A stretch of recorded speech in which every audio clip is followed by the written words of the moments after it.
नमस्कार साथियों, कैसे हैं आप सब। आशा करते हैं कि आप लोग स्वस्थ होंगे और अच्छे से पढ़ाई कर रहे होंगे। आज हम पॉलिटी की श्रृंखला को आगे बढ़ा रहे हैं और एक बहुत ही महत्वपूर्ण पॉइंट पर चर्चा कर रहे हैं आप लोगों के साथ, और वह है राष्ट्रगान और राष्ट्रगीत में क्या अंतर है। भारत में दो शब्दावलियों का प्रयोग किया गया है, एक राष्ट्रगान और एक राष्ट्रगीत। आमतौर पर दुनिया के देशों का राष्ट्रगान होता है, लेकिन भारत में दो शब्दावली प्रयोग किए गए हैं, एक राष्ट्रगान और एक राष्ट्रगीत। और इससे जुड़ा हुआ क्वेश्चन अक्सर आप लोगों को एग्जाम में पूछता है, तो ये काफी परीक्षोपयोगी टॉपिक्स है। जुड़े रहिए आप लोग इसके साथ, नोट्स बनाते रहिए, और यही जनरल नॉलेज है। क्लियर है? तो चलिए, मैं मुकेश आपका स्वागत करता हूं आप सभी के अपने YouTube चैनल मुकेश प्रयास पर, और इस टॉपिक्स को आगे बढ़ाते हैं। तो सबसे पहला बात यह है कि राष्ट्रगान को हम लोग क्या कहते हैं? National anthem. और राष्ट्रगीत को इंग्लिश में क्या कहते हैं? National song. क्लियर है? राष्ट्रगीत को क्या कहते हैं भाई? National anthem. और राष्ट्रगीत को क्या कहते हैं? National song. क्लियर है? चलिए, आप लोग को तो पता ही है कि हम लोगों का राष्ट्रगान क्या है, तो जन गण मन। क्लियर है? जन गण मन। और राष्ट्रगीत क्या है? तो वंदे मातरम। वंदे मातरम। क्लियर है? चलिए, तो इसी को अब हम लोग पहले राष्ट्रगान और फिर राष्ट्रगीत से संबंधित जो भी महत्वपूर्ण पॉइंट है उसको करते हैं और आगे बढ़ाते हैं। सबसे पहला क्वेश्चन मन में उठता है कि दुनिया का पहला देश कौन है जो राष्ट्रगान को स्वीकार किया? दुनिया का पहला देश कौन है, या फिर दुनिया का पहला राष्ट्रगान कौन है? तो दुनिया का सबसे पहला राष्ट्रगान God save the king, God save the king, ये विश्व का पहला राष्ट्रगान है, और ये है ब्रिटेन का राष्ट्रगान। किस देश का भाई? ब्रिटेन। तो दुनिया का पहला देश जो राष्ट्रगान को मान्यता प्रदान किया, राष्ट्रगान को स्वीकार किया, वो कौन है? ब्रिटेन। क्लियर है? और ये कब स्वीकार किए थे? तो 1825 में। कब भाई? 1825 में। क्लियर? तो ब्रिटेन द्वारा गॉड सेव द किंग को राष्ट्रगान का दर्जा प्रदान किया गया 1825 में। क्लियर? आइए अब भारत का राष्ट्रगान देखते हैं। भारत का राष्ट्रगान तो आप लोग को पता ही है कौन है भाई? जन गण मन। इसके राइटर कौन है? तो आप लोग को यह भी पता है, रविंद्रनाथ टैगोर। कौन राइटर है भाई? रविंद्रनाथ टैगोर। तो राष्ट्रगान के राइटर कौन है? रविंद्रनाथ टैगोर। क्लियर है? चलिए, यह मूलतः बंगला भाषा में लिखी गई है। बंगला भाषा में लिखी गई है। कब लिखी गई है? 1911 में। क्लियर है? और इस गीत में 5 पद हैं, याद रखना है 5 पद हैं, लेकिन प्रथम पद के हिंदी संस्करण को राष्ट्रगान का मान्यता प्राप्त है। राष्ट्रगान का मान्यता प्राप्त है। क्लियर? तो इस गीत में कुल कितने पद हैं? अगर आप लोग से क्वेश्चन पूछा जाए, क्या बोलेंगे? 5 पद। और किस पद को राष्ट्रगान का दर्जा दिया गया? क्या आंसर होगा? प्रथम पद को। क्लियर? मूलतः किस भाषा में लिखी गई है? बंगला में। कब? 1911 में। लेकिन ध्यान रखिएगा, इस राष्ट्रगान में संस्कृत शब्दों का अधिक प्रयोग है। संस्कृत शब्दों का अधिक प्रयोग है। और एक इंपॉर्टेंट बात, यह राष्ट्रगीत जो राष्ट्रगान जो है हमारा, इसे सिर्फ संज्ञा शब्दों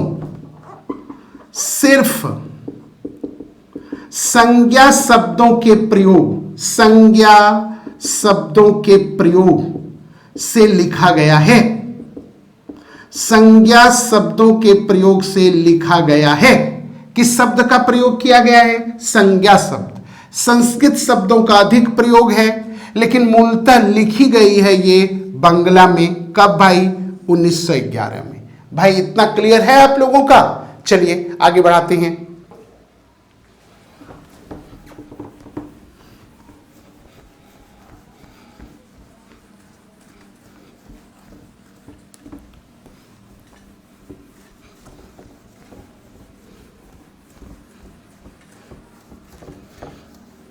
अगला क्वेश्चन जो बनता है वो बनता है कि इस गीत को किस शीर्षक से कहां प्रकाशित किया गया था। तो याद रखिएगा आप लोग, इस गीत का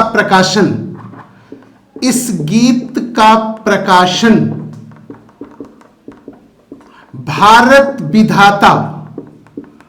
भारत विधाता शीर्षक से पहली बार तत्वबोधिनी पत्रिका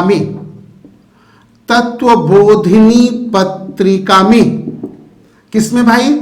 तत्वबोधिनी पत्रिका में किया गया था। तो ये याद रखना है, किस शीर्षक से इस गीत को प्रकाशित किया गया था? भारत विधाता के नाम से। किस पत्रिका में किया गया था? आंसर होगा तत्वबोधिनी पत्रिका में। और कब किया गया था? तो जनवरी 1912। ये बात क्लियर है? तो इस गीत का प्रकाशन किस शीर्षक से किया गया था? ये क्वेश्चन अगर आप लोग से पूछे, क्या आंसर देंगे? भारत विधाता। किस पत्रिका में पहली बार प्रकाशित किया गया? तत्वबोधिनी पत्रिका में। क्लियर है? अब आइए, भारतीय राष्ट्रीय कांग्रेस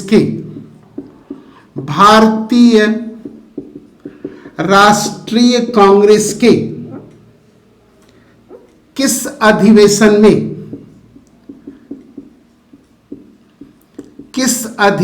में पहली बार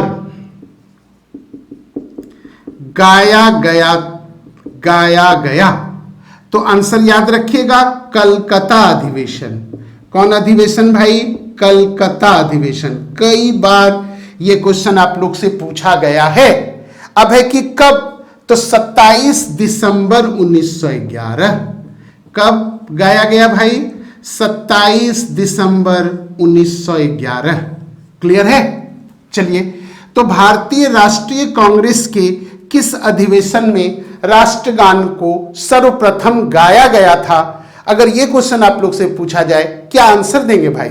आप लोग का आंसर होगा 27 दिसंबर 1911 को कलकत्ता अधिवेशन में। क्लियर है? चलिए आइए, इस चीज को अब ध्यान में रखना है आप लोग को कि जन गण मन को या फिर जन गण मन का अंग्रेजी अनुवाद, जन गण मन का अंग्रेजी अनुवाद किस शीर्षक से किया गया? अंग्रेजी अनुवाद किस शीर्षक से किया गया? यह क्वेश्चन बनाइए, किस शीर्षक से किया गया था? क्लियर है? तो अब आप लोग याद रखेंगे, इसका नाम याद रखेंगे, morning song of India. Morning song of India किस नाम से भाई? Morning song of India. और ये कब किया गया था? तो 1919 में। कब किया गया भाई? 1919 में। क्लियर है? चलिए, अब है कि इसको राष्ट्रगान के रूप में संविधान सभा कब मान्यता प्रदान करता है? यह क्वेश्चन बहुत परीक्षा उपयोगी है, बहुत बार एग्जाम में आप लोग से पूछता है। क्वेश्चन क्या है भाई? क्वेश्चन है संविधान सभा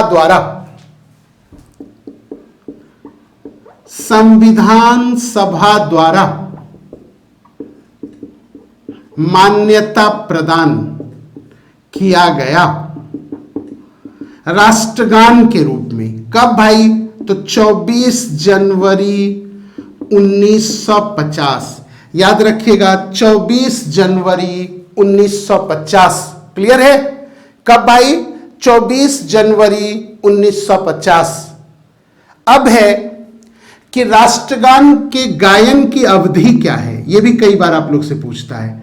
राष्ट्रगान के गायन की अवधि है 52 सेकेंड। याद रखना है कितना सेकेंड भाई? 52 सेकेंड। क्लियर है?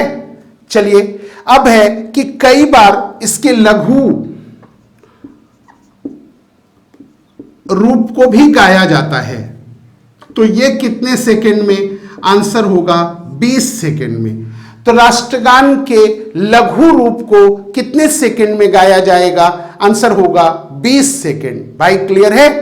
और पूरे राष्ट्रगान को कितने सेकेंड में?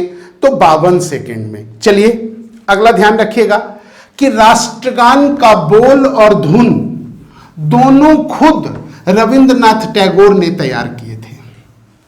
तो राष्ट्रगान के बोल और धुन दोनों कौन तैयार किए थे? खुद रविंद्रनाथ टैगोर द्वारा। किनके द्वारा भाई? खुद रविंद्रनाथ टैगोर द्वारा। और ध्यान रखिएगा कहां? तो आंध्र प्रदेश के एक जगह। कहां धुन और बोल तैयार किए थे? तो आंसर होगा आंध्र प्रदेश के। कहां के भाई? आंध्र प्रदेश के मदनापल्ली में। तो आंध्र प्रदेश के मदनापल्ली नामक स्थान में रविंद्रनाथ टैगोर द्वारा राष्ट्रगान का बोल और धुन तैयार किया गया था। क्लियर है? चलिए अब एक लास्ट क्वेश्चन ध्यान रखिएगा आप लोग कि राष्ट्रगान का अपमान करने वालों के विरुद्ध, राष्ट्रगान का अपमान करने वालों के विरुद्ध, किनके विरुद्ध भाई? राष्ट्रगान का अपमान करने वाले के विरुद्ध कार्रवाई की जा सकती है।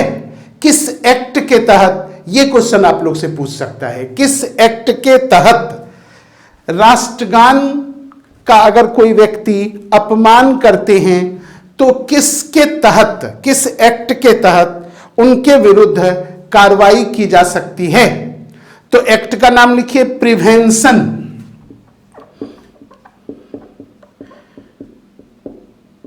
प्रिवेंशन क्या लिखेंगे भाई? Prevention of insult.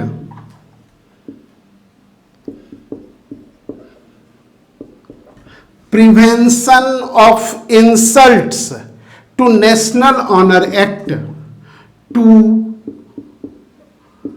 National honour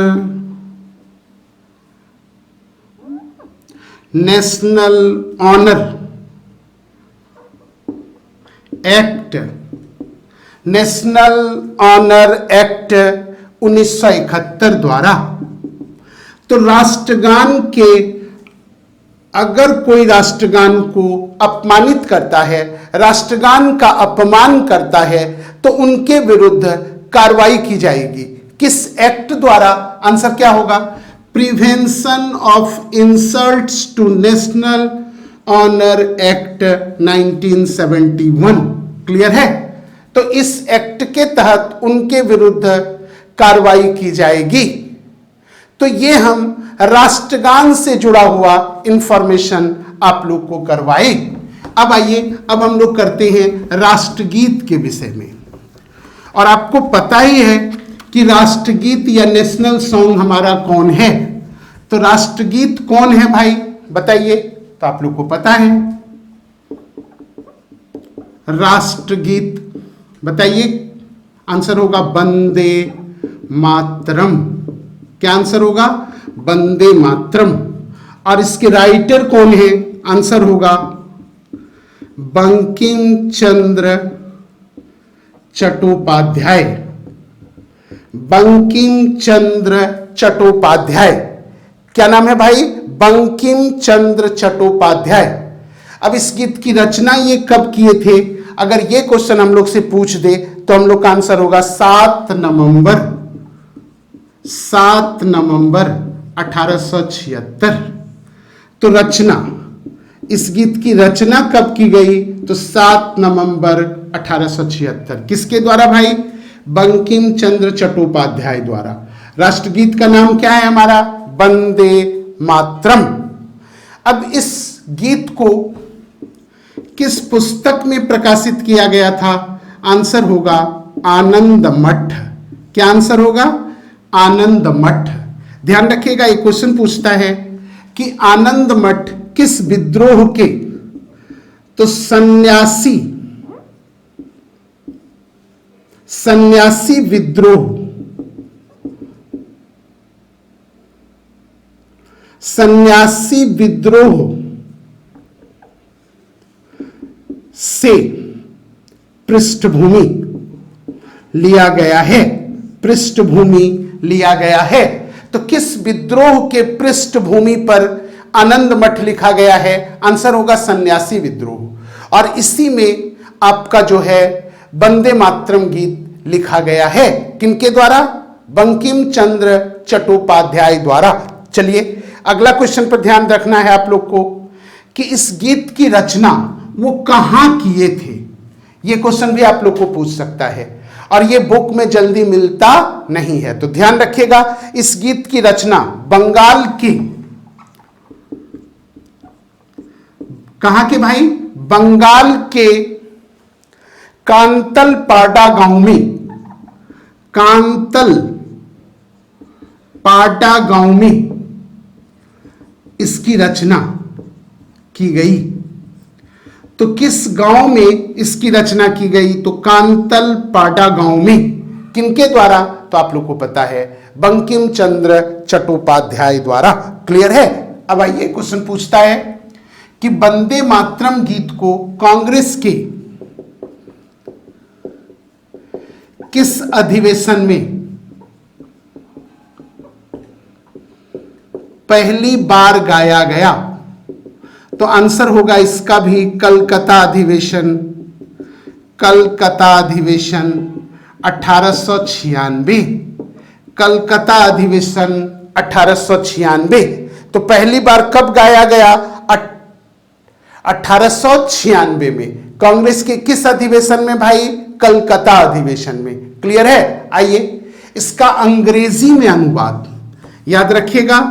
अंग्रेजी में अनुवाद, अंग्रेजी में अनुवाद कौन किए थे? तो अरविंदो घोष। कौन भाई? अरविंदो घोष। और वंदे मातरम गीत का उर्दू में अनुवाद किसमें? तो अगर पूछे अंग्रेजी में कौन अनुवाद किए थे, आंसर क्या देंगे? अरविंदो घोष। और उर्दू में कौन किए थे? तो आरिफ मोहम्मद खान। क्या नाम है भाई? आरिफ मोहम्मद खान। तो उर्दू में इसका अनुवाद कौन किए हैं? तो आंसर होगा आरिफ मोहम्मद खान। क्लियर है? चलिए नेक्स्ट देखते हैं भाई। यह गीत पहली बार लोकप्रिय हुआ, पहली बार लोकप्रिय हुआ, यह क्वेश्चन भी पूछता है। लोकप्रिय हुआ तो आंसर होगा स्वदेशी आंदोलन के दौरान। स्वदेशी आंदोलन के दौरान। किसके दौरान? स्वदेशी आंदोलन के दौरान। क्लियर है? चलिए आइए, इस गीत को संविधान सभा राष्ट्रगीत के रूप में मान्यता, राष्ट्रगीत के रूप में मान्यता प्रदान करता है। तो आप लोग याद रखेंगे 24 जनवरी 1950। तो राष्ट्रगान को भी संविधान सभा कब मंजूरी दिए? 24 जनवरी 1950। राष्ट्रगीत को भी मंजूरी कब प्रदान किया गया? 24 जनवरी 1950। क्लियर है? तो इस तरह से हम लोगों को ध्यान में रखना है कि राष्ट्रगान और राष्ट्रगीत में क्या अंतर है। तो ये आज के बाद यहां से अगर कोई भी पॉइंट आप लोग से पूछा जाए तो आप लोग इसको कर पाएंगे। तो चलिए मित्रों, फिर से मिलते हैं किसी नए टॉपिक्स के साथ अगले वीडियो में। तब तक के लिए धन्यवाद। जय हिंद, जय भारत।